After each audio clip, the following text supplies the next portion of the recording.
नमस्कार दोस्तों, मैं डॉक्टर राहुल एक बार फिर आप सभी का स्वागत करता हूं अपने YouTube चैनल डॉक्टर राहुल वेदा पर।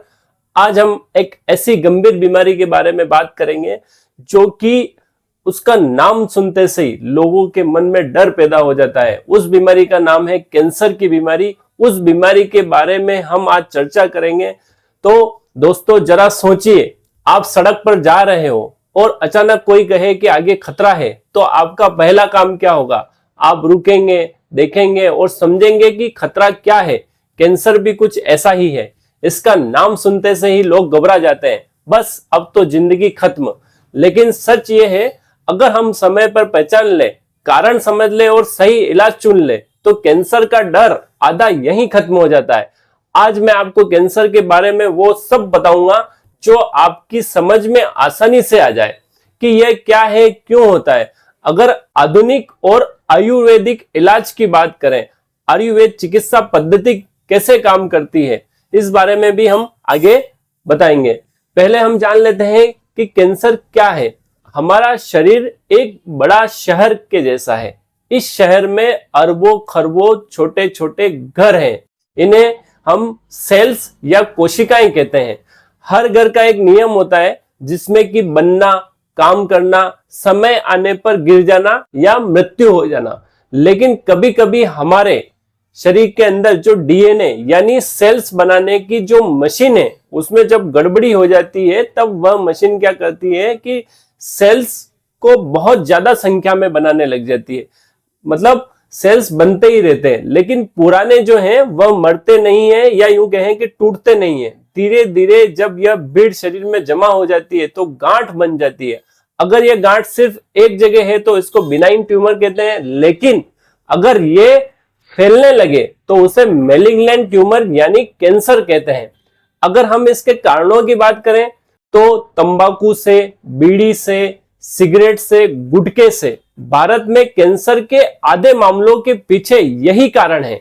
इसके अलावा शराब, लीवर और गले का कैंसर बहुत ज्यादा शराब के सेवन से होता है। इसके अलावा जब हम आहार की बात करें तो ज्यादा तला भुना खाना खाते हैं, प्रोसेस्ड खाना खाते हैं, डिब्बा बंद खाना खाते हैं, उससे भी कैंसर होने के बहुत ज्यादा चांस रहते हैं। इसके अलावा जब जहरीले रसायन जो फसलों में छिड़के जा रहे हैं, वायु प्रदूषण इतना हो चुका है कि रेडिएशन वगैरह के कारण हमारे शरीर में कैंसर पैदा होने के ये बहुत सारे कारण है। इसके अलावा तनाव, बहुत ज्यादा स्ट्रेस जो लेते हैं, मानसिक तनाव में रहते हैं, उन लोगों को भी कैंसर होने के बहुत ज्यादा चांस रहते हैं।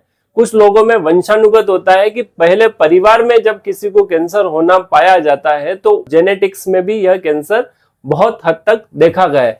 अगर हम आयुर्वेदिक कारणों की बात करें तो त्रिदोषों के असंतुलन से, खासकर कफ और रक्त दोष के असंतुलन से कैंसर होने की काफी ज्यादा चांस रहते हैं। उसके अलावा जब हम खाना खाते हैं और खाने का पाचन अगर सही तरीके से नहीं होता है तो जो अधपचा जो भोजन है वह शरीर में गंदगी जमा करता है, वह भी एक कैंसर होने का प्रमुख कारण माना गया है। प्रकृति के खिलाफ जब हम जाते हैं, जैसे कि देर रात तक जागते हैं, अनियमित आहार का सेवन करते हैं, मौसम के अनुसार भोजन नहीं करते हैं, गुस्सा करते हैं, चिंता करते हैं, मन में बहुत ज्यादा डर पैदा होता है, तो यह भी एक कारण है कैंसर होने का। अगर हम आधुनिकता में या एलोपैथिक इलाज की बात करें तो कुछ चरणों में मैं इसकी चिकित्सा के बारे में बताना चाहूंगा। पहला है कि सर्जरी के द्वारा ऑपरेशन ट्यूमर को निकाला जाता है, जिसके साइड इफेक्ट में पेन होता है, बॉडी में इन्फेक्शन होता है। जिस अंग का कैंसर था, अगर उसका ऑपरेशन करा है तो उस ऑर्गन में डेफिशिएंसी आने के बहुत ज्यादा चांस रहते हैं। दूसरी चिकित्सा जिसके बारे में सबने सुना है, जिसका नाम के बारे में सब जानते हैं, जिसके नाम से भी लोग डरते हैं, उस थेरेपी के नाम है कीमोथेरेपी। कीमोथेरेपी में जो दवा होती है वह कैंसर की सेल्स को मारने का काम करती है, लेकिन इसके बहुत ज्यादा साइड इफेक्ट होते हैं जो कि WBC को खत्म करती है, जो हमारी प्रतिरोधक क्षमता जो होती है उसको खत्म कर देती है। इसके अलावा बाल झड़ना, उल्टी होना, कमजोरी होना, इम्यून पावर बहुत हद तक डाउन हो जाती है। तीसरी चिकित्सा में हम आते हैं रेडिएशन चिकित्सा, जो कि कैंसर सेल्स को खत्म करने के काम आती है, जिसके साइड इफेक्ट में त्वचा में जलन होती है, थकान होती है, मुंह का टेस्ट चेंज हो जाता है। चौथी चिकित्सा इम्यूनोथेरेपी चिकित्सा, जिससे कि शरीर के लड़ने की क्षमता को बढ़ाया जाता है, मतलब इम्यून पावर को बढ़ाया जाता है। लेकिन उसके साइड इफेक्ट में जैसे बॉडी में सूजन आना, बुखार होना, एलर्जी होना। पांचवी चिकित्सा में हम बात करें तो हार्मोनल थेरेपी होती है, जो कि हार्मोन्स को संतुलित करने का काम करके कैंसर को रोकने का काम करती है, जिसके साइड इफेक्ट में वजन बहुत तीव्रता के साथ बढ़ जाता है। अगर हम आयुर्वेदिक इलाज की बात करें तो आयुर्वेद में कैंसर को अर्बुद या ग्रंथि कहा गया है। इसके इलाज की बात करें तो दोषों का संतुलन, शरीर से विषैले तत्व जितने भी हैं उनको बाहर निकालना, इम्यून पावर को बढ़ाना। इसके अलावा जब आयुर्वेदिक चिकित्सा की बात करते हैं तो 3 चरणों में होती है, जिसमें कि शोधन चिकित्सा, जिसमें कि पंचकर्म के द्वारा होती है, जिससे कि शरीर की सफाई होती है। दूसरा शमन चिकित्सा होती है, जिसमें औषधियों के द्वारा या दवाइयों के द्वारा दोषों को संतुलित किया जाता है।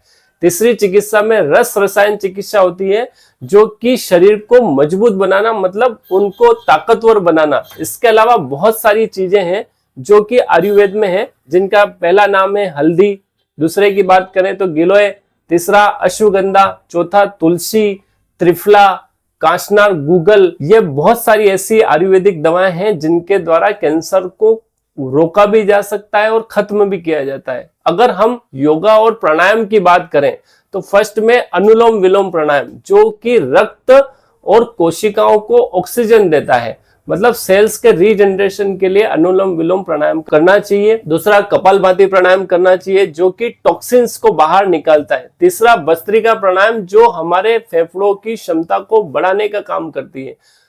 चौथा भ्रामरी प्राणायाम जो होता है वह हमारे मानसिक तनाव को कम करता है, नींद लाने के लिए बहुत ही ज्यादा महत्वपूर्ण है।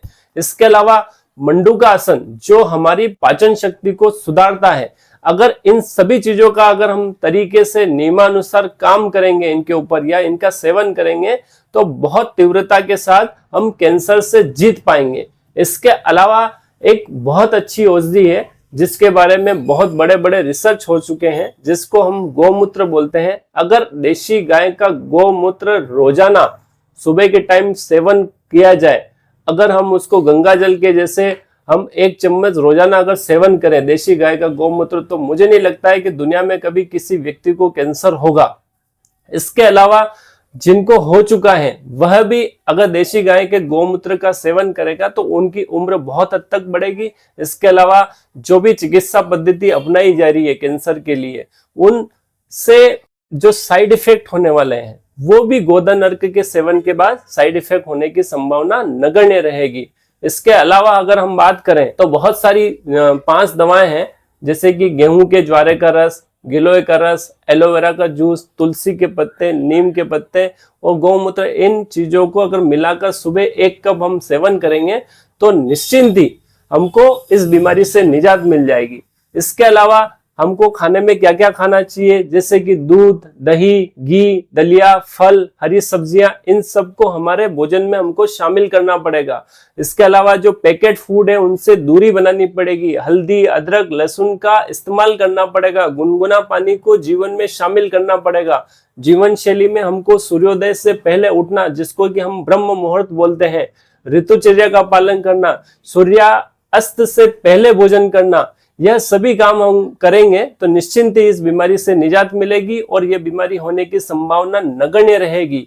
इसके अलावा ताजा घर का बना मौसम के अनुसार जो भोजन है, रोजाना योग और प्राणायाम को अगर जीवन शैली में हम शामिल कर लेंगे तो निश्चिंत ही इस बीमारी से निजात मिल जाएगी। धूम्रपान और शराब से दूरी बनानी पड़ेगी और हंसी और सकारात्मक सोच को जीवन में लाना होगा। और बाकी अगर हम बात करें कि कैंसर का नाम डरावना है, लेकिन सच ये है कि अगर हम समय पर इसकी जांच करें, सही इलाज लें और अपनी जीवन शैली को बदले तो कैंसर को मात दी जा सकती है। डर छोड़िए, जागरूक बनिए और याद रखिए, इलाज हमेशा हिम्मत, विश्वास और सही ज्ञान से शुरू होता है। और अधिक जानकारी के लिए हमारे चैनल को सब्सक्राइब करें, लाइक करें, शेयर करें। धन्यवाद।